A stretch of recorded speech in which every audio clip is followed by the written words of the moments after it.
Well, the failure to reach a debt deal would have an enormous impact on global financial markets and the economies of other nations, especially those which have bought large amounts of US debt. More than $4.5 trillion of US Treasury securities are held overseas. China holds more than a quarter of foreign-held US debt, $1.6 trillion. If the US credit rating is downgraded, China might reduce its purchases of American debt and instead turn to European securities. Now that could result in a weaker dollar against other currencies, and that could have a negative impact on the economies of other countries. Now Japan, for example, which holds $912 billion of US debt, is worried because if it sees the yen rises further against the dollar. Now, Japan's exports will be more expensive. That'll only worsen Japan's already severe economic problems. And that same worry exists for Europe as well, which is already going through its own economic crisis.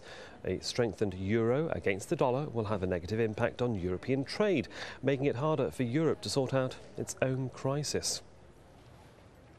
Rodney Loeppky is an economic analyst and associate professor of politics at York University in Toronto, Canada. He joins me live now. As we just went through that montage of what or how other global countries will react, I wonder how Canada is watching events in Washington, considering it's one of the United States' largest trading partners and a neighbour. Well, I think Canada's watching these developments very closely. Any decrease in the value of the dollar would lead to a natural decrease in U.S. purchasing power for Canadian exports. And so the Canadian government will watch this very closely and hope that some deal is reached, and that at the very least the appearance of default isn't on the horizon. That would be disastrous for Canadian exports, probably. And of course, Canadian politicians will be looking at their counterparts in the United States and wondering how such a small group of, as it seems to be, Republicans hold sway in how this whole issue will be resolved, if it can be resolved at all. Well, this is just the very special nature of U.S. politics among advanced industrial countries, with separation of powers so extensive through the political system and the Congress divided into two houses. There are so many points of entry, so many different political interests that play into this debate. It's relatively easy for a small band of freshman congressional members, particularly House of Representative members, to hold progress back. U.S. politics has always been based on bipartisan appeal, and as soon as one party withdraws from that process, one has real trouble getting legislation through. Now, of course, there is a possibility, perhaps, that this could all backfire on the group that calls themselves the Tea Party.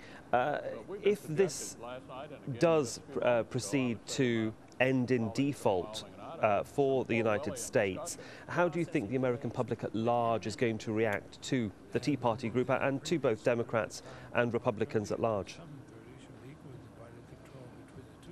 Well, it depends on the nature of how the default goes forward, of course. If it goes forward in a piecemeal manner and rolls out in a very slow process over the course of the 2012 election, then much will probably be hoisted on the Obama administration for seeming to be a bad manager of the economy.